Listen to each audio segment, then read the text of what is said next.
Najlepša hvala, da ste sploh prišli. Se mi zdi, da smo v enem takem skoraj da že intimnem nekje vzdušju, kjer se lahko pogovarjamo, mogoče tudi na drugačen način. Meni se zdi res lepo, da ste si vzeli čas tudi za knjigo in pa predvsem za gospo, ki je nekako se uspela zapisati v literarni svet, zdaj bom rekla že z mnogimi deli. In sploh ne vem, če naj prebiram to vašo biografijo, ki je zelo izčrpna, ampak bom vseeno rekla, da moram povedati, torej, da je za vami tako diploma iz filozofije in sociologije kulture, da seveda poznamo vaša dela Krst nad Triglavom, pa Kronosovo žetev, ki je dobila cel kup različnih nagrad, ki velja pravzaprav za neko svoje vrstno delo tudi v slovenski literaturi. In da ste znani tudi po zbirkah kratke proze, po Fragmi, ki je šla že pred mnogimi leti, leta 2003, pa Temni snovi, ki je šla leta 2011, in pa seveda tudi Gluhi sobi, ki jo bova danes nekako skušali malce odviti, jo malce spraviti v odzven, čeprav Gluha soba tega nikakor ne počne. Sicer pa ste tudi prevajalka, kritičarka. Prevajalka niti ne, kritičarka v bistvu skoraj da več ne. Skoraj da več ne. Ja, bila pa sem dolga leta za kulturno redakcijo Dela sem pisala, tako da še vedno pišem umetnosti, ampak daljše tekste, recimo še vedno sem pa stalna redna sodelavka Sobotne priloge Dela, pa pač objavljam tudi po drugih publikacijah, drugih kontekstih. Ja, kar je pravzaprav že težko v zadnjih letih, se mi zdi, da nek poglobljen premislek o umetnosti se že kar težko znajde v medijih. Ja, ta medijski svet se je definitivno spremenil v zadnjem času. Tudi tem prostoru za kritike je namenjenih, mislim, ta prostor se je nekako skrčil, ampak tudi sama se mi zdi, da sem začutila, da se bolj posvečam pač drugim stvarem, vključno seveda za literaturo oziroma prvenstveno za literaturo, ampak še vedno me pa zanima to publicistično delo, ki ga zelo rada opravljam, ampak na ta način, da si pač lahko vzamem več prostora, dalj časa za razmislek. Je to sploh še možno danes? Za Sobotno prilogo, ja, za Sobotno, ja. In se potem to tudi izplača, bomo rekli tako, ali je zgolj izplačilo potem v smislu moralnega nekega zadovoljstva, da počnete to, kar želite?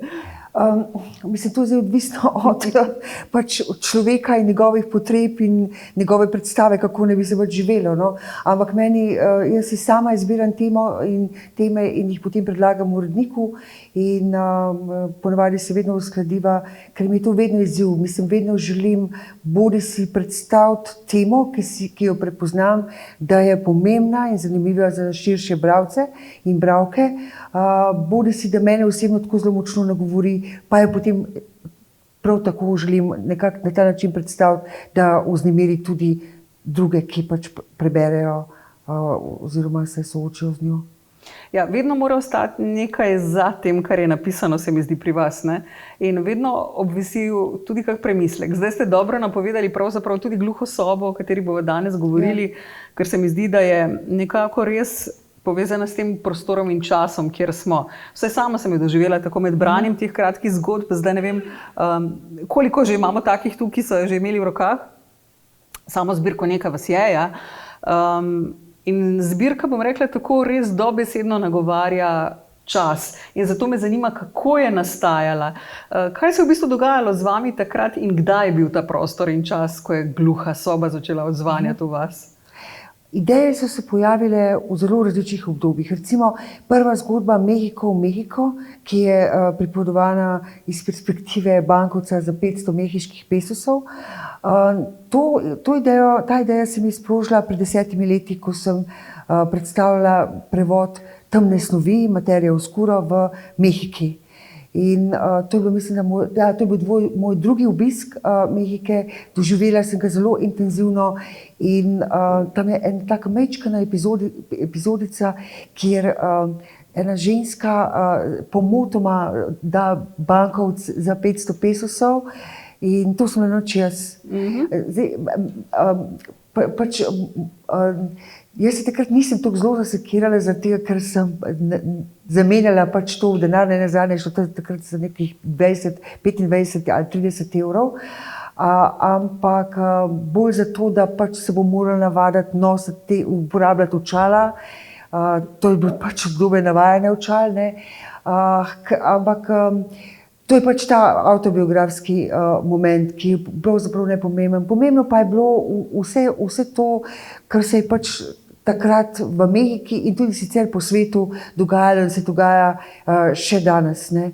Ta dejansko krutost, neobčutljivost, različne strategije preživetja in to je pač tema te zgodbe. Potem so pač določene nastajale, oziroma sem dobivala ideje že med pisanjem Kronosove žetve. Nekatere pa dejansko v zadnjih nekaj letih.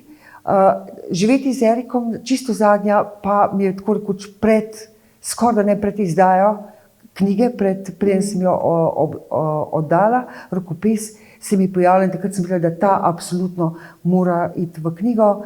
Ker je pa to tudi stvar pač umetne inteligence, samovozeči avtomobili in gre za odnos med umetno inteligenco oziroma samovozečim avtomobilom in njegovo lastnico, o čemer sem razmišljala že pred 10 leti. Ko sem namreč vsako leto sem obiskovala, še vedno obiskujem Ars Electronico festival v Linzu in se mi zdelo, da pač mora iti absolutno v to knjigo, ja. Ja, sploh se zdi ta vaša navezanost na tehnologijo tudi vidna v vaših zgodbah pa v vašem delu, čeprav ste me navlekli z jezikom drugam, ne? Ja. Na to vprašanje mogoče na začetku, Kronosova žetev je izjemno bogato delo, ki je bilo verjetno povezano, glede na to, da gre za roman, da gre za zgodovinski roman, tudi z veliko res trdega dela, bom rekla tako, verjetno čisto brskanje, iskanje podatkov, kar verjetno vzame kar veliko energije pisatelju, ali se motim, v primerjavi recimo s kratkimi zgodbami, ki pa so taka precej zgoščena forma, ki pušča veliko prostora bralcu, da odzvanja v njem, v smislu gluhe sobe. Kako vi vidite to razliko v delu? Ja, seveda, sam proces ustvarjanja je bil se zelo razlikuje. Kronosova žetev je zahtevala resnično veliko študija, proučevanja. Želela sem, da je zgodovinski kontekst res preverjen, saj določeni dogodki so resnični, ampak to zato, da sem se potem lahko res dala duška in izumila vse te like in zaplete v sicer nekem zgodovinskem obdobju, ki ga označuje konflikt med protestanti in katoliki in vse, kar to povleče za sabo. Ampak obenem sem že takrat čutila, da s tem, ko pišem, ko je dogajanje postavljeno v 16. stoletju, pišem tudi o 21. stoletju, o času, v katerem živim. Skratka, nenehno se mi je zdelo, da v bistvu se stvari dogajajo v neki resonanci med 16. stoletjem, med renesanso in sodobnim in tem časom. In v bistvu sem potem ugotovila, ko so se začele stvari dogajati v zvezi s pandemijo, politične spremembe, da me morda niti ni vse skupaj tako zelo presenetilo, ker sem imela že neke vrste trening z to Kronosovo žetvijo, ne. Pri pisanju kratke proze oziroma konkretno zbirkam, mislim, obstaja seveda, napisala sem še kar nekaj zgodb, ki pa so bile posamično objavljene, ampak jih nikoli ne bi zbrala v eno samo zbirko, ker niso koncipirane kot zbirka. Za to zbirko sem vedela, da že nekje leta 2019, da bo tema samota. Naslova nisem vedela do konca, vedela pa sem, da obstaja samo en naslov, ki bi bil najbolj točen. In da bodo te zgodbe nekako daljše v primerjavi z prejšnjimi kratkimi zgodbami. Ja, pri kratkih zgodbah je namreč ena stvar. Struktura, bolj se vidijo napake. Mislim, moj problem, težava, ki mi za česa pač mogoče toliko časa, kar precej kompliciran pravzaprav med pisanjem je, da sem bila tudi pri tej Kronosovi žetvi izjemno natančna, tudi kar zadeva jezik, strukturo in tako naprej, ne. Ampak Zavedam pa se, da recimo pri kratki zgodbi se ne samo v strukturi, tudi v jeziku se prej pojavi, recimo se opazi kakšna negotovost, napaka. Zato tudi v nedogled pilim, delam na jeziku, sploh zato, ker niso vse zgodbe napisane z istim jezikom. Vsaka je napisana glede na temo, ki me nagovori. In velikokrat poudarim, da šele potem, ko najdem jezik, potem imam vstop v temo, ki me nagovarja. Včasih pa se pojavi samo kar sam jezik, pa niti sploh ne vem, zakaj pravzaprav gre. Niti mi še ni vsebina čisto najbolj kristalno jasna. Ne? In potem pač začnem pisati in včasih tudi raziskovati, ker včasih raziskavo zahtevajo tudi kratke zgodbe. Ne? Odprli ste mi cel kup različnih vprašanj, se mi zdi, da lahko zdaj begamo od tega, to bomo morda zašli malce kasneje, ravno k besedam, ker se mi zdi, da so pri vas zelo značilne in da tudi na vas precej vplivajo, ta naš besednjak, ki ga uporabljamo. In tako kot ste rekli zdaj, ne vem, da ste mi odprli vprašanje, če je vloga enostavno tista, ki vstopi v vas, ki jo zaznate na tak način preko jezika, da se potem razpišete, ali zaznate recimo tudi jezik okoli vas, ki se je spremenil recimo v zadnjih letih. Jezik vedno nekako odzvanja v smislu družbe, v katerem živi.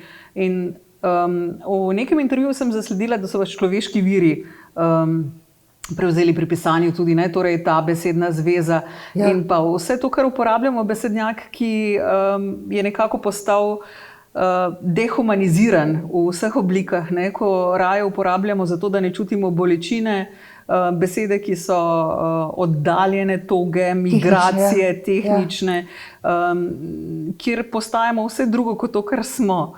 Na kak način v bistvu to vpliva na vas, vas oblikuje? Ja, različni jeziki so v tej zbirki in tudi sicer, recimo tudi v Kronosovi žetvi so bile različne lege, jezikovne lege, glede na sloj, glede na skupno etnično in tudi jezikovno skupnost, ki so ji protagonisti in protagonistke pripadali. Skratka, recimo v zgodbi Oreh, tam je jezik kar precej, rahlo arhaično patiniran. Zato, ker to zahteva sama zgodba. Gre za izginjanje enega starega sveta in postajanje enega novega sveta. Takšnih patriarhov, kot je ta gospodar, je vse manj v svetu, v katerem živimo, vsaj v našem okolju. Omenili ste človeške vire, ja, tukaj gre seveda za te funkcionalistične, tehnične izraze, ki seveda ne samo da dehumanizirajo, ampak nekako skušajo tiste, ki jih uporabljajo, recimo sprostiti v tem smislu, da ne bi občutili nobene zagate. Jaz sem spoznala kar nekaj ljudi, ki se ukvarjajo s človeškimi viri, ne. Mislim, to so posebne vrste, mislim, imajo drugačno strukturo, kot imam sama. Vem, da sama tega nikoli ne bi mogla početi, ker vem, da te osebe niso imele prav nobene težave, rečemo, s tem, da jih čez 2 dni čaka to, da mora zdaj odpustiti toliko in toliko ljudi, ne. Ampak to niti ni prva zgodba, gre namreč za zgodbo Mrtvi kot, tudi v Temni snovi je ena zgodba, program nacionalne obnove, za katero sem dobila idejo. Bilo je namreč eno obdobje pred dobrim desetletjem, ko je en zelo znan, kakor da uspešen slovenski podjetnik dal predlog, da bi ljudje, ki živijo sami, skratka samske osebe, plačevale nek dodaten davek, nekaj se je meni zdelo vulgarno. Ne bom omenjala njegovega imena, no.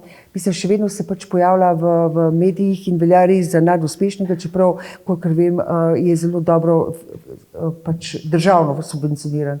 V to tudi delno njegov uspeh, no. In to mi je takrat sprožilo pač idejo za eno celo zgodbo, kjer je človek, konkretno gre tam za ženske, so izvedene na toliko, ki so pač uporabne, ampak to dobesedno uporabne, z, rečemo, dušo in telesom, zlasti, kar zadeva telo, ne. Govorim pač o organih, o darovanju in podobne stvari. Podobna tema seveda me je nagovorila tudi pri Mrtvem kotu, ker gre za neko podobno temo ljudi, ki ko niso več funkcionalni, so pač nekako odvečni, obsoletni. Ne? Obsoletni, ja.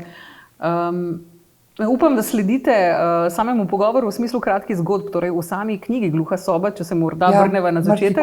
Je torej 8 zgodb, ena od njih je tudi Mrtvi kot, o katerem govoriva v bistvu zdajle. Tako na kratko, jaz ne želim preveč vsega izdati v samih zgodbah, zato da vam ostane tisti osnovni poriv potem, da boste šli po knjigo in da jo boste sami odnesli domov.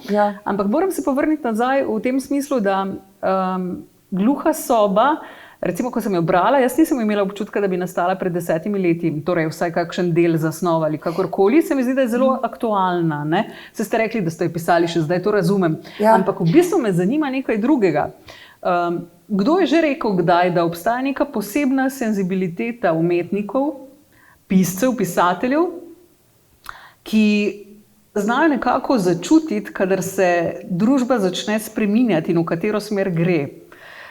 In se mi zdi, da po svoje odgovarjate na to vprašanje s to knjigo, če pravite, da je tako zgodaj začela nastajati, ker se mi zdi, da je kljub temu za vsemi temi tematikami, torej od pravic žensk do v bistvu samih vprašanj človekovih pravic, vsega, kar nagovarja, pravzaprav je zelo aktualna, ampak kot da ste zaznali, da bo občutek samote, praznine, odzvanjanja v samem sebi nekako počasi prišel v družbo, da se razkraja nekaj, kar je bilo prej. Kot sem rekla, jaz sem dobila idejo recimo za to prvo zgodbo pred 10 leti, ali pa recimo vedela sem, da bo morala nekaj narediti z umetno inteligenco na ravni literature. Ampak dejansko se je začelo pa zgoščati. Tako je, jaz sem po Kronosovi žetvi sem začela pisati in roman in kratko prozo. Ampak potem sem začutila, da moram najprej končati kratko prozo. Tam sem se nekako zakrčila, tukaj so me te zgodbe oziroma teme vedno bolj nagovarjale, vedela pa sem že tam leta 2018-2019, da to, o čemer pišem, je tema samote in samosti. Eden od razlogov je pač ta, da je bila vedno močnejša popularizacija digitalnih medijev, uporabe digitalnih medijev in so me zanimale tudi vse te konsekvence, posledice, kaj se zgodi, kaj to prenese pravzaprav čist na ravni doživljanja sveta, na ravni čustvovanja, na ravni razumevanja sveta. Tako da ko se je pojavila ta osamitev s pandemijo, sama niti nisem bila tako zelo presenečena. Ne? In to, kar sem prej rekla, na nek način je bilo to potapljanje v Kronosovo žetev. To je bilo obdobje, ki je bilo ogromno, ne samo, da je bila pandemija kuge, ne? Pred tem je bila močna pandemija sifilisa tudi, o čemer niti ni tako zelo znano. Ljudje so se skušali znajti in preživeti, kot so pač vedeli. In vsaka pandemija, ki se je pač pojavila, ker pač ta kuga je prehajala v zagonih, jo je skušala oblast izkoristiti za svoje lastne interese. Ne. Tako da z nekim panoramskim pogledom se mi je zazdelo, da pravzaprav to, kar se nam dogaja, razen tega, da smo pač mi tisti, ki smo vpleteni v to dogajanje, ni nekaj tako zelo izjemnega, kar doživljamo. Pandemije, te politične prevrati, ta pohlep, to je zgodovina človeštva, tako kot je zgodovina človeštva, zgodovina migracij. Ljudje se selijo od nekdaj, od paleolitika. Ne? In zdelo se mi je, da je pač zdaj čas, takrat, to že pred samo pandemijo in potem, ko se je vse skupaj začelo, me je pa še posebej nagovorila ena sama zgodba, to je pa ta obramba Hiperboreje, ki se edina nanaša na čas, ki smo ga pač preživeli v nekakšni izolaciji. In prav obramba hiperboreje je tisto, ki sem jo hotela zdaj omeniti. Gre za pripoved o moškem, ki nekako pod pritiskom okolice pravi, sam zapade v cel kup teorij zarot. Ja. In morda se nam zdi takole zmotno, da so teorije zarote, kar je zdaj zraslo, kar se zdaj množi, kar nas je nekako uspelo zajeti. Ampak vi v knjigi pravzaprav dobro kažete in na to psihološko ozadje, torej ljudi, ki so k temu pravzaprav nagnjeni, in pa na to, da to ni ravno noviteta. Ne? Ne. To je v bistvu, skozi vso zgodovino so obstajale teorije zarote tudi. Obstajale so tudi dejansko tajne organizacije, ker včasih niti ni bilo tako zelo sramotno, bi bilo zelo ugledno biti član neke tajne organizacije. In ima svoj čar, vedno imajo teorije zarote svojo privlako. Seveda imajo svojo privlako. Mislim, teorije zarote so bile seveda tudi oblika bojevanja med vojnami in političnega bojevanja.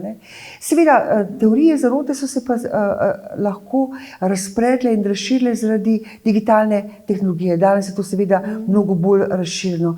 Ampak tukaj niti ni bilo tako zelo pomembno, za katere vrste teorije zarot gre.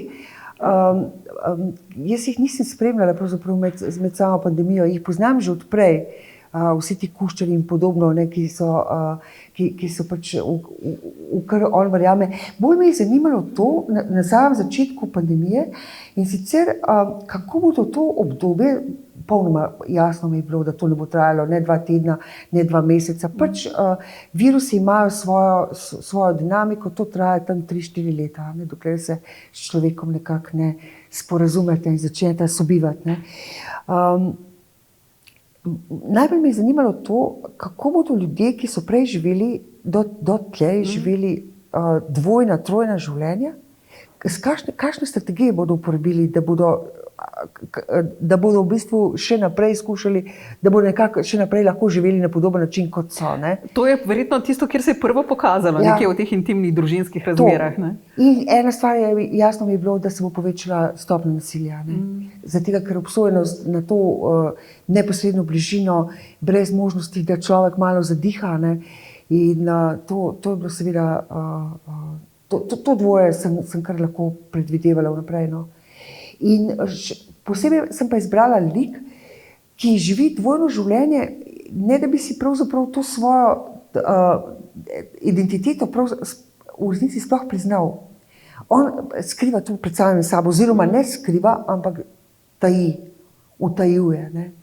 To mi je bilo pravzaprav najbolj zanimivo in zato sem izbrala tudi ta nabor teh teorij zarote, kjer ljudje verjamejo, da obstajajo nekateri, ki so pač invazivna vrsta iz vesolja, kuščari, ki so si nadeli nekakšne človeške oblike in nas skušajo zavojevati. To zvenijo kot norosti, tako kot zveni norost, pač verjetje, da je Zemlja ploščata. Tukaj sem pa res presenečena, ko sem to slišala prvič, da so ljudje, ki verjamejo v ploščati Zemlji, sem resno presenečena, ampak mi je pa dalo seveda tudi misliti. Mislim, mi se seveda vedno odločimo, komu, kakšnemu nazoru, o čemu bomo verjeli. Nekateri se pač odločimo, da bomo verjeli znanosti, ne ker bi to razumeli, niti slučajno ne. Mislim, jaz sem imela z enim človekom, ki je dobil Nobelovo nagrado za fiziko, sem imela pogovor, ampak normalno je, da on ve, da večina ljudi ne razume tega, kar je pač odkril. Ampak seveda zato je pomenilo od znanstvenikov, koliko so zmožni skomunicirati ta znanstvena dognanja. Oziroma ponavadi je dobro, da imajo še neke posrednike, da nam jih nekako približajo. In da je veljavna znanstvena metoda. To je pomembno, da verjamemo znanstveni metodi kot taki. Točno to, ja.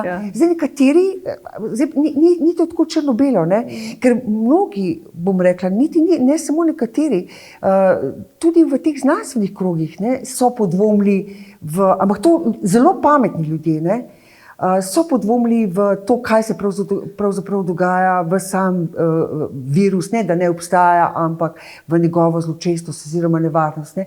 Skratka, naenkrat smo se znašli v eni taki zelo konfuzni situaciji, ki je seveda ta digitalna tehnologija, na katero smo bili tako obsojeni, ker ven nismo smeli oziroma saj ne, občine včasih skoraj ne izstanovalne in nekako pa si človek počuti potrebo potem, da razume, kaj se mu dogaja in potem so si našli pač neka druga polja, ki so črpali odgovore. Namreč jaz se ne norčujem, ne odpravim kar z levo roko ljudi, ki verjamejo v teorijo zarote, zato ker prvič s tem ne narediš nič. Druga stvar je, se mi zdi to podcenjujoč odnos do ljudi, se mi zdi absolutno neetičen, ker obstajajo resni razlogi, zakaj se ljudje uzrejo v neke druge odgovore. In to se mi zdi, da ste odlično ravno v tej kratki zgodbi opisali, ker ste naredili tudi meni, recimo, ki pač skozi svoje predsodke, to me dela človeško, gledam nekatere stvari, ampak razumeš, zakaj je nekdo začel verjeti v karkoli, pač kar verjame. Torej nekako ta potek njegovega razvoja, njegove tudi psihološkega ustroja, ki k temu vodu, je precej jasen. Ampak da ne poveva preveč, ne? Dajte zagrabiti sami pač to zgodbo in si mogoče ustvariti svoj vtis. Sploh je psihologija nezavednega nekako v vaših zgodbah izjemno močno prisotna, se mi zdi. Ne samo tukaj, ampak praktično v vseh delih. Ne? Zelo me zanima, zdaj ne vem že, kje sva pri uri, tudi del, ki pravzaprav nagovarja ženske in pa njihovo notranje doživljanje. Tudi to je tematika, se mi zdi, ki vam je zelo blizu in ki se v nekaj zgodbah tudi tukaj kaže. Ne? Ena skozi to zgodbo zaradi nekakšne moje poteze, ki se zdi zdaj zelo aktualna, čeprav je v bistvu tudi zgodba zgodovine žensk. Pač. Če na kratko opiševa, torej, gre za žrtev spolnega nasilja, ki ob tem doživlja soočanje. Ja. Ta zgodba vem, da je zelo mejna.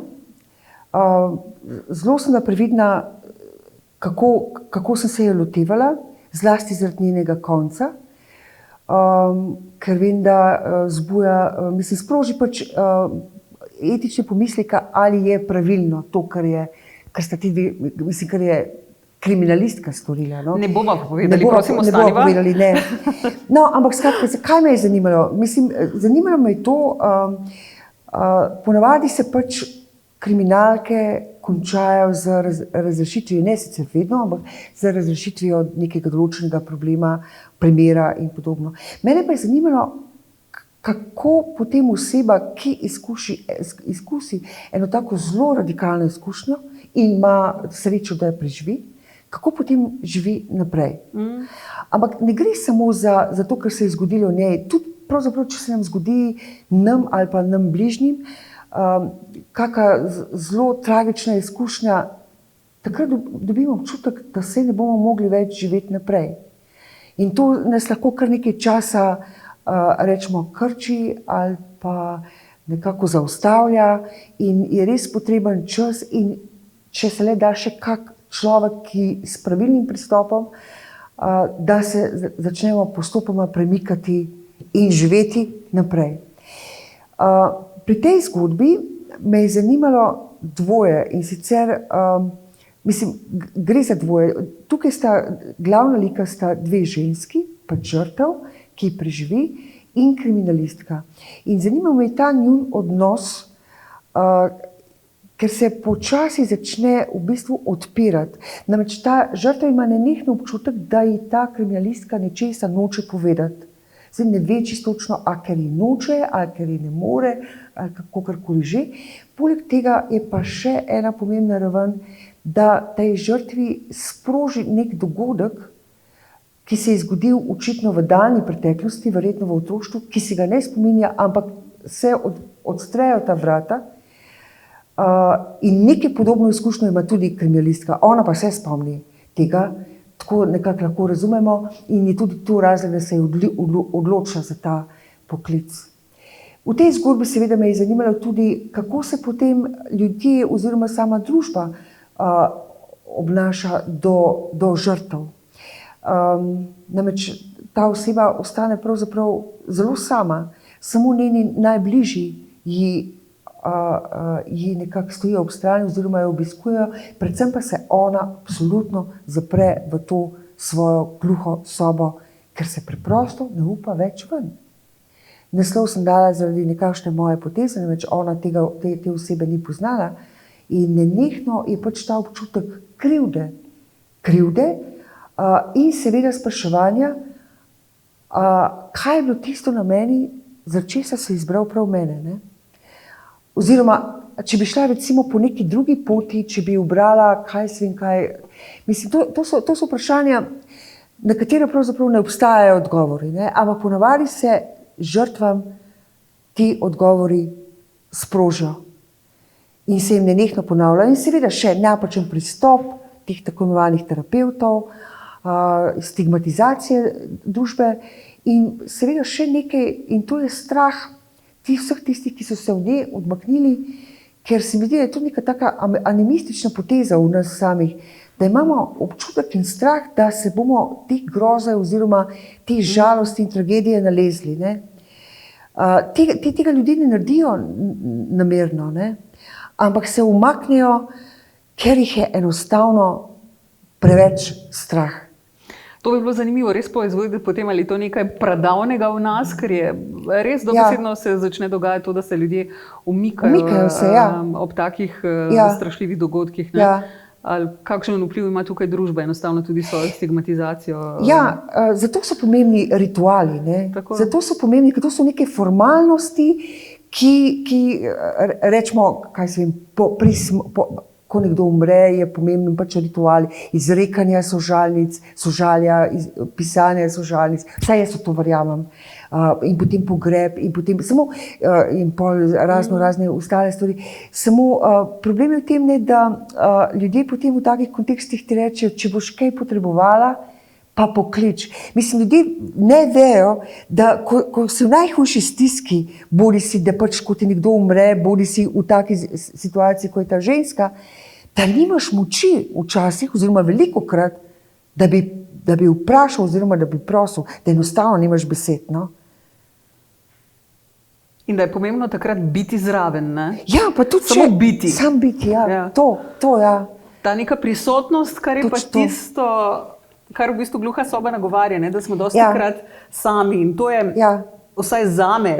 Rekli ste na začetku, ko smo se spoznali, da vsak najde neko svojo zgodbo v tej knjigi, da vsakomur odzvanja nek drug del. In mene je nagovorila najbolj zgodba Uroboros.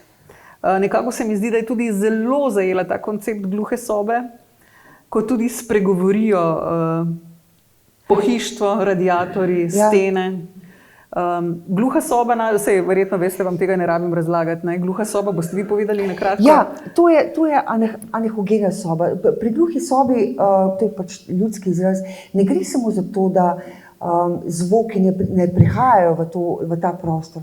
Gre za to, da se zvoki v samem prostoru ne odbijajo. In to je tisto, kar je grozljivo. Ljudje, tisti, ki so res izkušali to pravo gluho sobo, to lahko ostanejo samo par minut. Potem je tesnova tako zelo strašna, da pač odidejo ven. In tudi ni priporočljivo več kot 10 minut ali nekaj takšnega. Zdaj, te gluhe sobe, anehogene sobe uporabljajo recimo v industriji za merjenje, meritve zvokov in seveda v nekih, pač tudi v teh akustičnih znanosti. Ker kaj se zgodi v gluhi sobi? Ker se zvok ne odbija, slišimo naše lastne fiziološke, organske zvoke in to je ritem srca, to je ritem krvotoka in možganski ritem. In to je menda neznosno. Jaz tega nikoli nisem, pa si zelo želim to sprobati. To izkušnjo imate lahko. Radio Slovenija ima tako sobo, vem, da zagotovo v Mariboru, kjer sem jo sama preizkusila in tudi v Ljubljani, mislim, da. Mislim, da studio, pa ne čisto navaden studio. Ne, prav poseben studio. Ni vsak studio, torej obstaja poseben studio, ki je narejen kot gluha soba. Prav zato, da vpija zvoke. In moram priznati, da se je tudi meni zgodilo, da je v bistvu občutek ravnotežja zanimivo bil drugačen. To se zgodi, ja. In je nenavadno in se moraš navaditi, da si lahko v njej in da v njej snimaš. Ja.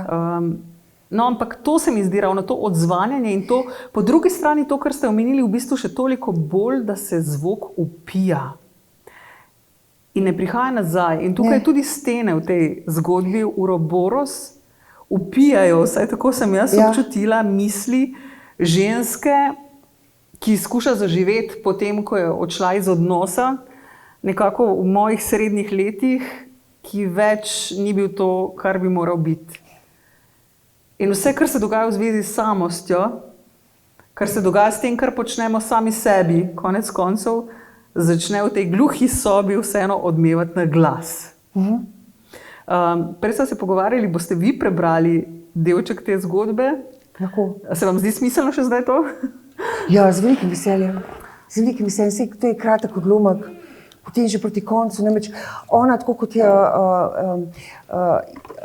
bilo rečeno, ona namreč verjame, da ko se vrne v svoje staro stanovanje, v kateri je preživljala mladost, potem je pač zaživela pač zakonsko življenje, ugotovila, da je v bistvu ponovila zgodbo svoje mame in se razveseli, da končno bo živela neko tako svobodno življenje. Ni res.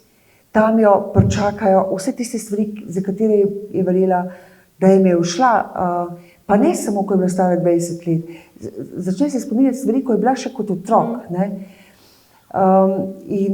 Seveda začne se oglašati to pohištvo, jasno, da to je njen nadjaz, to se je ona manifestira v tem smislu, da vse to, te inštalacije, omare, pohištvo je seveda vse še isto, ji odgovarjajo oziroma jo celo nagovarjajo in je to pohištvo je zelo trdo, zelo neusmiljeno, ampak na koncu vseeno pustim nekako odprto, da obstaja morda možnost, da odide iz te svoje gluhe sobe. In to se mi zdi tudi zelo pomemben del te knjige, ki nekako sicer ostaja precej distopična, ampak ni ves čas in daleč od tega, da v vsaki zgodbi. In prav ta zgodba je ena od teh, ki zelo močno odpira prostor. Ja. Odslej si tu, v tem svojem stanovanju, s katerim ste se v minulih 2 mesecih zelo tesno zbližala. To je vse, kar ti ostaja od življenja. Morda ti razburka dan okvaren aparat, ga popestri zavijane cevi in inštalacij, v katerih se nabere zrak. Prej ali slej ti bo življenje v temeljih zamajala bolezen, saj če bo še nekaj desetletij med živimi, te bolezni zagotovo ne zaobidejo. Glede na tvoj življenjski slog so verjetno že s prstom na zvoncu pred vhodnimi vrati. In bolezni, težke bolezni strukturirajo življenje. Najprej čakanje na to pregled, preiskave, čakanje izvidov, naročanje, vožnja sem, vožnja tja, spet čakanje, morda operacija, ležanje v bolnišnici, nato vrnitev domov, okrevanje in kontrolni pregledi, ki jih bosta spremljala negotovost in strah. Treba bo kaj nabaviti v lekarni, v trgovini, nakupiti osnovne stvari, ker ti bo presedalo nakupovanje po spletu. Treba se bo z dvigalom spustiti do glavnega vhoda po pošto, si organizirati prevoze, saj ni nujno, da boš zmožna voziti avto. Zato ne bi bilo slabo, da si za takšne situacije življenje organiziraš vnaprej in obnoviš staro oziroma vzpostaviš novo znanstvo, da bi ti v takšnih situacijah lahko kdo kaj dostavil, te občasno poklical in vprašal, kako si, da bi preveril, če še sploh si. A se mi bo po vsem tem sploh še dalo živeti, ker takšno življenje brez vsega. Ne bo se ti dalo, a boš vseeno živela. Vse nekaj stikov boš imela, kdaj pa kdaj kava, morda te kdo kam povabi, no v teh primerih je treba povabilo hitro sprejeti, saj ni nujno, da je mišljeno resno. Veliko vabil je izrečenih kar tako, ne iz vljudnosti, ampak ker se jih uporablja namesto fraz, kot so nasvidenje, čao, adijo. Lažje bi ti bilo, če bi si čas skrajšala ždenjem pred televizorjem, kajti čas pred ekranom neverjetno beži in ura mine, kot bi mignil. Če zvečer zadet pred ekranom zaspiš, pa je hitro že jutro in z jutrom še en nov puščoben dan. Ozrem se po stanovanju, ki se je zarotilo proti meni in moj pogled ponovno ujame temen, obledel paž, ki buli vame in mi para živce. Temno rjava lesena obloga je na robovih odlepljena in načeta, prejšnjim najemnikom se ni zdelo vredno, da bi jo ali zabrisali ven ali pritrdili in pripleskali. S težavo se dvignem in odmajam do kuhinjskega pulta, odprem predal, vzamem velik top nož, se približam steni in ga po strani zapičim v špranjo med letvijo in steno ter nagnem proti sebi, da se leto odkrhne. Z lahkoto gre. Les je tako presušen, da za njim samim močnim nagibom utrgam prvo leto, ko zarijem nož v novo režo, se naenkrat z enim potegom odkrhnejo 3 letve. V petkovi noči je ura krepko čez polnoč. Morda katerega soseda moti hrup odstranjevanja stenske obloge, ampak mene moti ta prekleta tišina, iz katere se oglaša zlobna polifonija moje preteklosti in zavožnega življenja. Ko ponovno spodrežemo v leto in jo odbijam, se presenečeno odmaknem in zagledam v steno. V minulih desetletjih se nisem niti enkrat spomnila, da sem nekoč davno v to steno v eni prav tako norih noči sprejem izrisala Uroboros, kačo, ki je zvita v krogu zagrizena v lasten rep, kačo, ki samo sebe žre v nedogled. Ne vem, zakaj sem na prazno, verjetno tedaj še precej belo steno, v elektromodri barvi izrisala kačji motiv. Bežno se spomnim le tega, da sem bila tudi takrat v stanovanju sama.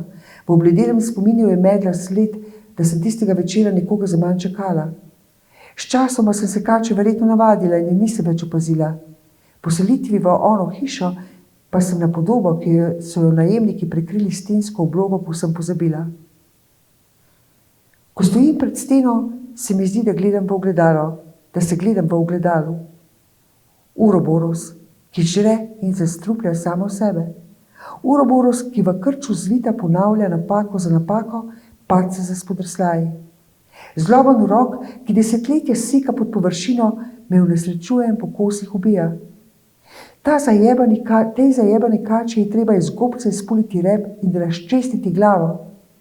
Že jutri dopoldan, potem ko bom zmačkana prišla k sebi, se odpravim po ponjave, valčke in barve, ter v kuhinji odstranim vso to nagnusno stensko oblogo in se lotim pleskanja sten. V belo barvo bom vmešala rumen in uražen pigment, saj stanovanju manjka svetlobe, v naslednjih dneh nato pokličem onega mojstra in se z njim dogovorimo o postopni temeljiti prenovi. Nisem je še za odmet. Ko bom jutri do večera prepleskala kuhinjo, si bom natočila banjo, se lepo uredila in naličila, po dolgem času bom premišljeno izbrala oblačila in se odpravila ven. Morda po nakupih, morda bom celo poklicala koga iz svojega imenika in jo oziroma ga povabila na večerjo.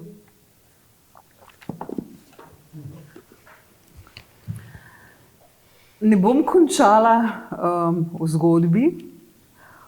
Uroboros, bom rekla tako, je nekdo verjetno, s katerim se marsikdo med nami bori. Bom pa morda z vašo senzibiliteto, ker se mi zdi, da ste izjemno senzibilni. Ampak vedno se, ne vem, že kot otrok sprašujem, koliko avtorja je v delih, ki ga napiše. Vas bom vprašala, če vam je všeč koriander. Koriander? Ja. Obožujem ga. Obožujete ga. Ja, ampak je pa res nekaj, ne? Koriander, tako bom rekla, posušenega. To je bil... Ko sem bila v Mehiki, obožujem namreč zelenjavo, ne? Vem, da ta cilantro, ki se reče pač v španščini, vedno sem pa prosila, da mi dajo brez cilantra, ampak sem se ga potem čist navadila z leti, ker vem, da mi zelo dobro dene. Koromača, ki je iz iste družine, pa še vedno ne morem. No, to je morda potem delček odgovora tega, Ja. ker se tudi prepleta v zgodbe. Ja, to da je v boste eni zgodbi, vedeli, točno to je, ampak posušenega pa imam zelo rada. Mislim, tako je, nikoli ne pišem neposredno v sebi, ampak vsakič, mislim, vedno sem pa navzoča tudi jaz, ampak to sploh ne samo v ženskih likih, včasih obstaja recimo ta predpostavka, da ker je pisano v prvi osebi ženskega spola, da je zato recimo več mene notri, daleč od tega, ne. Recimo tudi v Mehiki, ki je napisana iz prve osebe Ednine Tankovca za 500 pesosov, je kar nekaj mojih razmislekov tudi notri oziroma nekih občutij in skratka tudi v drugih zgodbah, ampak to je pravzaprav za bralca popolnoma nepomembno. Meni je vedno pomembno to, da zgodba stoji, ne oziraje se na to, skozi katero perspektivo je napisana, bodi si moško, žensko, otroka, predmetov, skratka, živali, tudi ene rastline govorijo v eni od zgodb. Ja. Ne samo rastline, marsikdo pač objekti imajo pri vas kar svoje življenje, ne, in marsikaj povedo. Da ne bo preveč časa vzeli še morda kakšne priložnosti tega, da se še kdo oglasi, če se komu kakšen razmislek mogoče ob tem porodil, če bi kdo rad kaj vprašal, kaj zraven pripomnil. Naj se kar oglasi, ampak da vas ne postavljamo čudno vzdušje, mi kar namignite, če vam je kaj do tega. Če ne pa vas jaz vprašam vseeno, ker me je pa to zanimalo tudi v okviru tega, da vas imam tule.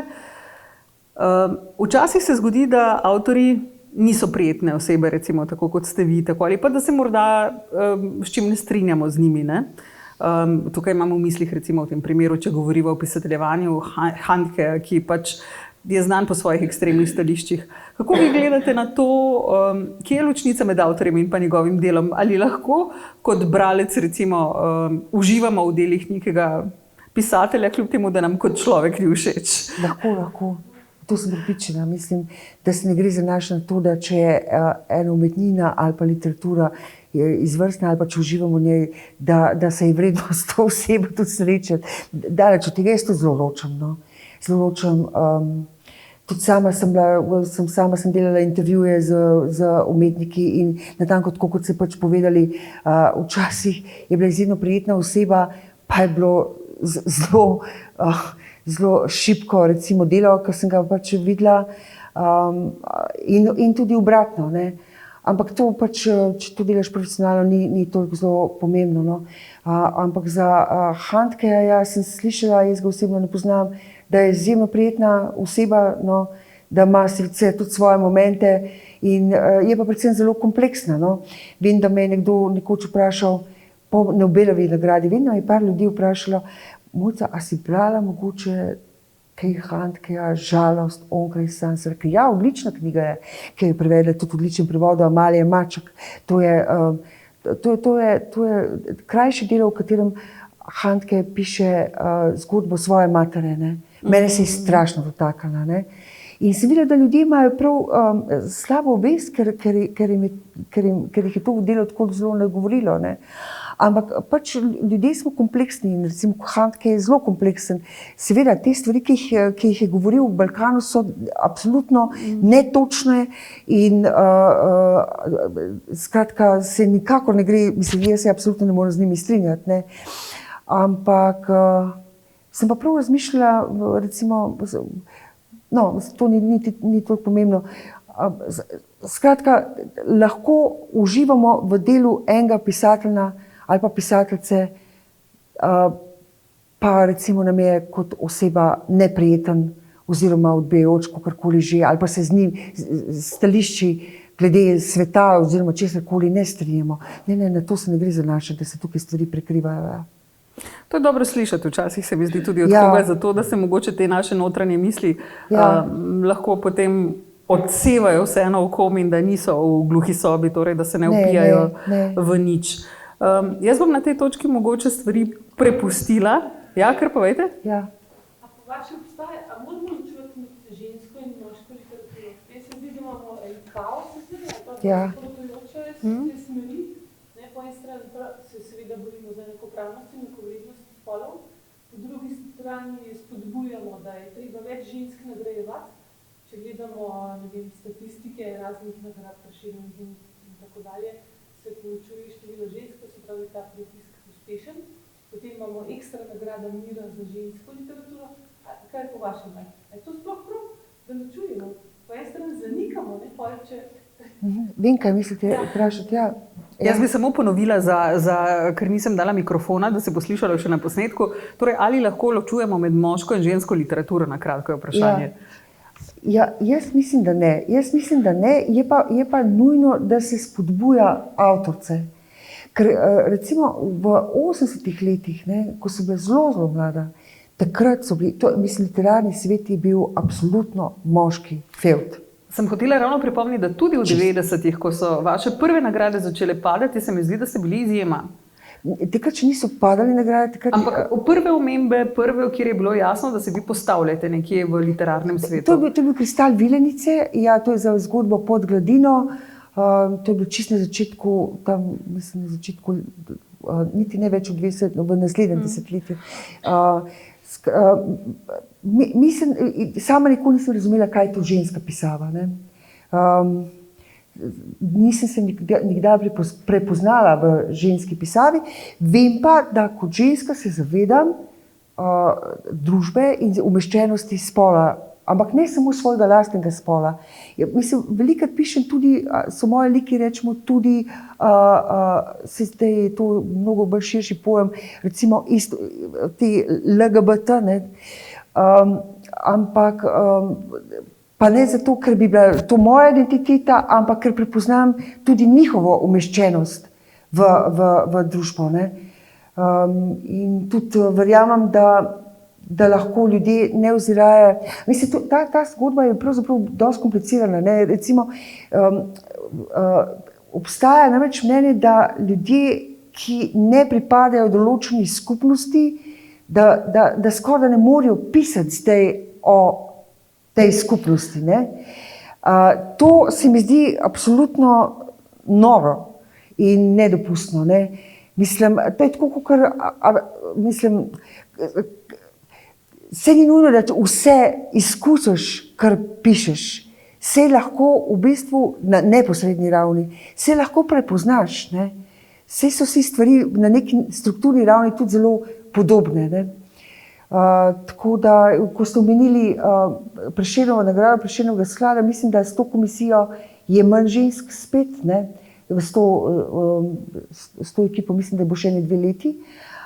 Da pa ima Mira svojo nagrado, se mi zdi v redu, da pač prepoznava avtorice, ampak sama pa pač, ker če rečemo, da obstaja ženska literatura, ženska umetnost, potem je to nekaj, potem ne bi obstajala tudi moška, pa vemo, da to ne obstaja. Ne? A je potem to zdaj pač moška ustvarjalnost nekaj univerzalnega, pa je to zdaj pač podkategorija ali kako. Ne?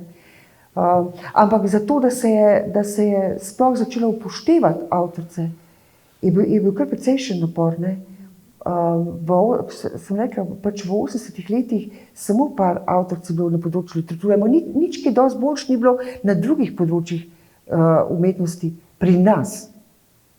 V tujini je bilo mečko bolj odprto. No?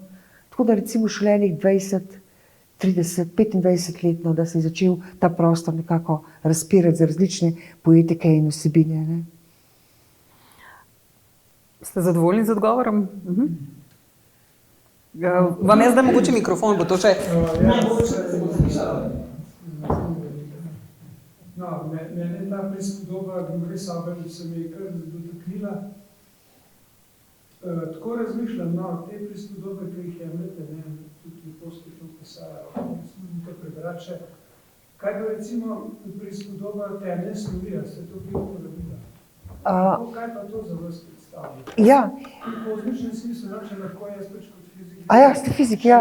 Neodkrita snov, pa zakaj je temna pravzaprav, v vesolju. Ja. Jaz verjamem, da ima vsaka knjiga, ki jo naredim, da je samo en naslov točen. Ne?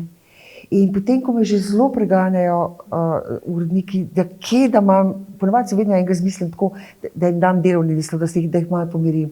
Ampak potem res na koncu ponavadi dobim tisti pravi točni naslov, ki ga jaz dejansko pojmujem kot ime, ker vsako knjigo razumem kot neke vrste organizem. In to živ organizem in potem, ko dobi še ime in ko dobi pač to obliko, da je dostopna bralcem, začne ona živeti svoje življenje. Ne? Zato se z njo tudi vedno toliko ukvarjam, da bo šla lepo opremljena v svet in se bo lahko sama borila. Ne?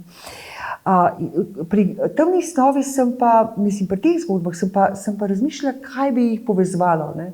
In se mi zdelo ravno ta temna snov iz fizike tisto, nekaj podobnega, ker Dostikrat se nam zdi, da pač izkušamo neke stvari, vemo, da obstajamo, ne znamo jih pa detektirati, ne znamo jih pravzaprav opredeliti. To so neki mehanizmi, nezavedni mehanizmi, ki ljudi ženejo oziroma ki nas spravljajo v takšna in drugačna, tudi zelo pogubna stanja. No? Vem, da je, da je temna snov, da je tukaj povezana s tem tehtanjem vesolja. Ne? In zdelo se mi je, da v bistvu temna snov, da mi je zvenela res najboljš v tem smislu, da obstajajo mehanizmi, ampak da vsakič znova skušamo se odgovoriti in da skušamo tudi raziskati, ne sicer vsi, kaj je tisto, kar učinke, česa čutimo in izkušamo, ne znamo pa velikokrat opredeliti. Zato sem dala v bistvu kot metaforo na ta način.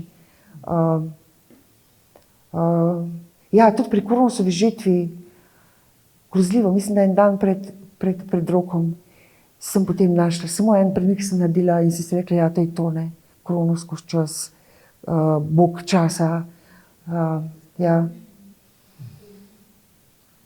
Pa še jaz nekaj vprašam. Hvala lepa. Mene pa zanima, a kdaj berete vaše prevode, se pravi, in kaj si v tem, mislim, kaj vas je dušo, kaj se vam zgodi, ker to je konec koncev vaša literatura v nekem drugem jeziku, a doseže enak učinek.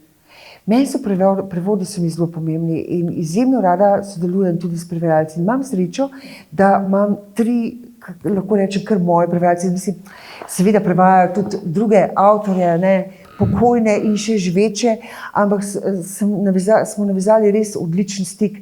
In sicer za nemščino je to Erwin Köstler, ki je prevedel Kronosovo žeto in to res vrhunsko.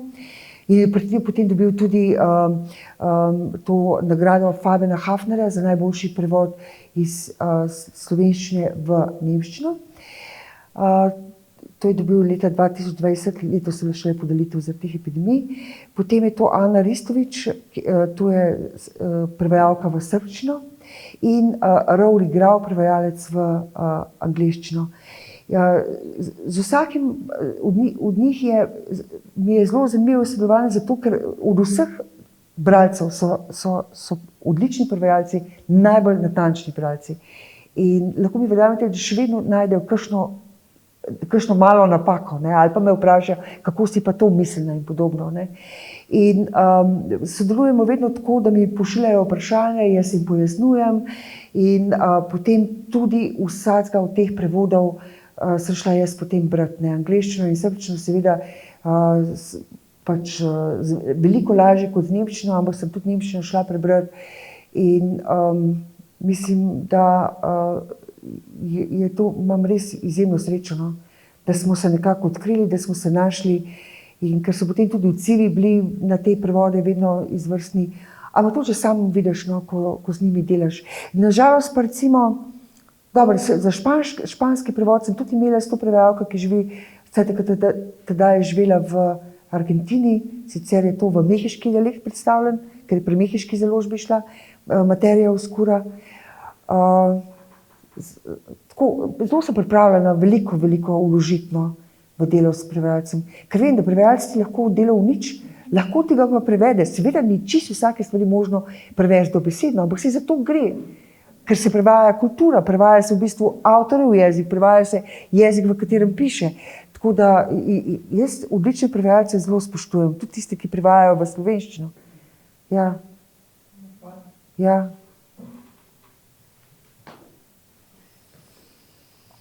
Zdaj pa še eno tako znucamo vprašanje. Fascinirane bralke romana Kronosovo žeto. A bo še kakšen roman? Ja, zdaj sem pa spet nazaj v romanu in sem se mučila podobno, kot sem se s Kronosom. A sem to povedala čisto na začetku sem, ne, da sem, imela sem takrat dvoje v delu, ne, ja, zdaj se spomnim. In sem se nekako se mi je zaustavil ta roman, teh zgodb bilo kar veliko in se rekla, v redu, bom jaz naredila ta detur, ta obvoz skozi kratko prozo. In ja, sem v teh študijih in v pisanjih Skratka, ni drugega, da kot da pišem, ne? In se mučam, pa seveda tudi uživam zdravo. Zaenkrat, če ne uživam, kaj dosti, no? Da se bo to čim prej začelo dogajati. Ja, kaj dajte, ja, seveda, z veseljem. Ne, seveda. Zdaj ste predstavljali še nekaj. Ja. Kje tudi obstaja... mikrofon. Jaz sem se zgovarjala s skladatelji in sem videla, da obstajata dva načina. Tam je tisti slavni Mozartov način iz filma, kako on, ko mu dozori skladba in potem on, kako rečeno, bruha note, gor na biljardni mizi piše. Sploh ne ve, kaj dela, on sam piše, ker se mu že vse prej v glavi nadvilo. To je en način. Drug način je pa precej racionalen. Z naprejšnjim ciljem, z neko strukturo, ki se je človek naprej že zamislil. A je to pa pisanje tudi tako? Čisto odvisno mislim, lahko iz svoje izkušnje povem, da pri Kronosovi žetvi je bilo tako, da sem morala zelo veliko enega znanja pridobiti in ga presnoviti. Potem, sočasno sem seveda pisala, ampak potem je začel pa to čisto avtomatizem. No. Ampak ni bilo to, kar rečemo iz niča, ampak je bilo tukaj res ogromno nekih podatkov, ampak to presnovljenih podatkov, ker sem želela, da tako zelo avtorsko deluje. Ja, prav, ker jaz v bistvu to pisanje zelo organsko doživljam. No. To je v bistvu tudi zelo fizično delo. Mislim, tudi čutim sama telesno, tudi ne samo, da racionalno razmišljam o tem, ampak nekaj je ali nekaj ni. Medtem, ko berem, rečemo, ko nekaj napišem in grem skozi, čist na ravni telesnosti začutim, da nekaj ni v redu. No. Ne znam pa se odgovoriti. In pol, ko grem naslednjič, si pa rečem, aha, to je to. Ja. Tako je zelo tako organski, visceralen, no, ampak hkrati pa seveda zelo razumski, ne. Mi je pa tako, da v pisanju se mi zdi zanimivo to literature, da nikoli ne veš, kaj se ti bo zgodilo pravzaprav. Ne? Vedno se razveselim tudi sama presenečen. No? To ni kar tako, da bi vse imela, ker nikoli ne pišem tako na ključ. Ne? Recimo je določena žanrska literatura, ki se jo piše na ključ, pa mislim, da se tudi njim to dogaja. No? Ampak pa meni še toliko bolj. Ne? Bi rekla, da ja, enkrat sem se z eno pisateljico, eno tujko sem se pogovarjala, no, ampak pa me je vprašala, koliko časa si pa pisala to stvar, ne, pa sem mi povedala, da 3 leta, je rekla, kaj je to, jaz ne bi zdržala, ni slučajno, jaz pol leta, je rekla, zdaj, ker sem malo starejša, 8 mesecev in to je to, ampak ona piše žanrsko literaturo, ne, ja. Ja. Tole, no, moram pa reči, vse sem že nekje omenil, tak resnik zadnje, me zelo mota, dolg časa je knjigo pisal avtora, mislim, da mu zmanjkali ideje in njegovi glavni junaki po vrsti, spravo sveta, vsakega na svoj način. Mene je to zelo motiv, ker se mi zdi, da ima schemo. Imam pa neki schemi, da so vstopali liki v zgodbo, pa potem spet ven in jih je mogel biti. Tako da, žal, ne vem, jaz ne morem soditi te literature, ampak to me je toliko motiv, da moram še enkrat povedati. A to govorite o Tazadnem Kristniku? Nisem ga brala. Nisem ga še brala, ja. Roman Drozina, ne, se piše, ja. To je nek zgodovinski roman, ne, tako. Ja, ampak ne teče, recimo Kronosova žetva teče, se povezuje, tako. Tam gre pa zelo linearno, zato se mi zdi, da je mogel po neki schemi slediti. In to me mota, premalo spontano. Je pa dolg časa je to pisal. Mogoče je to treba pa res schemo imeti, ki se usedeš ponovno. Ne vem. Predolg pa tudi. Ja, ne, potem se ti začneš strukturirati. Ne, neko strukturo že imaš, ampak potem se ti začneš še bolj natančno strukturirati. Ampak kar nekaj časa, tako, mislim, se veste, obstajajo tudi zelo velike razlike med samimi romani. Ne? Lahko je zelo intimen roman, ta je bil res tak epski, mislim, zelo polifoničen, je imel za tega je bil tudi zelo zahteven in seveda neko drugo obdobje, ki sem ga morala raziskati. Tako da verjamem, da se da tudi v parih mestih, mislim, poznam ljudi, ki so tudi v parih mestih čisto v redu roman naredili, ne? Oziroma napisali. Tako da tukaj je zelo veliko dejavnikov. No. Pa tudi ne nazadnje, v kakšni kondiciji je sam avtor oziroma avtorica v tistem življenjskem obdobju ali pa v tistem obdobju kakorkoli. Ampak ravno zato se mi zdi, ne, da je ključno pri, še na koncu rabi mikrofon, tako. Ključno se mi zdi, da na koncu vedno, zdaj se vračamo nazaj na začetek, ne, kot kača, ki gre za svoj rek. Ja. Nujno potrebujemo kritiko, ne, v vsakem primeru, ne samo nagrade so odlična reč, ampak tudi kritiko, ne. Se mi zdi, da včasih v kakšnem majhnem jezikovnem okvirju, kot je tudi Slovenija, recimo, če umanjka kritike, se potem kar hitro zgodi, da se v kakšnih notranjih krogih kakšne stvari hitro vrednotijo za dobre, ker gre za trepljanje po ramenih in da je ravno obstoj neke dobre kvalitetne kritike ključen za to, da se lahko kakšno področje razvija naprej. Ne? In da je treba včasih znati biti dobro kritičen in da to je prav samo koristno. Da trepljanje po ramenih znotraj nekih krogov, ki jih se mi zdi, da včasih opažam pri nas, zna škoditi temu razvoju. Ne, zagotovo. Namreč jaz imam kritike predvsem med par bralcev imam, no, za katere vem, da mi bojo argumentirano povedali svoje mnenje. Ne nazadnje to pričakujem tudi od urednika oziroma urednice. Tako da vsakič, to je to prvo sito, no, mislim, in vsakič jim rečem, da naj bojo čim bolj argumentirano točni in mislim, tukaj dam vedno potem svoj ego nekako na stran, ker vem, da je v tem kontekstu neprimerno pomembnejše od mene kot avtorice samo delo. Ne? In to delo, če zdaj nima več nobenih vprašanj, se mi zdi, da lahko vpliva na družbo, da lahko vpliva na čas. Tako kot v bistvu na vas, ko pišete, vpliva vse to, kar se dogaja okoli vas in kar raste v vas, se mi zdi, da lahko tudi gluha soba nekako odzvanja res vseh nas, ne? In nam mogoče nudi en premislek zraven. To lastnost dobre literature, da nam omogoča, da kakšne stvari potem premislimo, pa domislimo in z njimi živimo. In jaz bi se zahvalila na tem mestu, če nima več nič drugega, za ta prijeten večer, za odlično knjigo in najlepša za hvala. premisleke. Ja, najlepša hvala za res fajn, izvrstno voden pogovor, navdihujoč in hvala tudi vam za obisk in za povabilo Kranjski knjižnici. Žal sem šele včeraj izvedela, da ne bojo tukaj knjige, mislim, izvodi gluhe sobe, žal tega založba Goga ni zagotovila, ampak menda se da nabaviti v tej mladinski knjigi v mestu. Ja. Veste pa zdaj sposobno, da tam lahko vzamete, če je slučajno. Ja. Ampak lahko ne se pa zakupiti. Ja. Najlepša hvala, da ste prišli. Najlepša hvala vam. Mojca bo verjetno še kakšno sekundo tukaj, če kdo rabi kakšen podpis ali kaj podobnega. V vsakem primeru pa res hvala, no, in pa lep večer, pa dobro branje, karkoli že bo. Ja, hvala.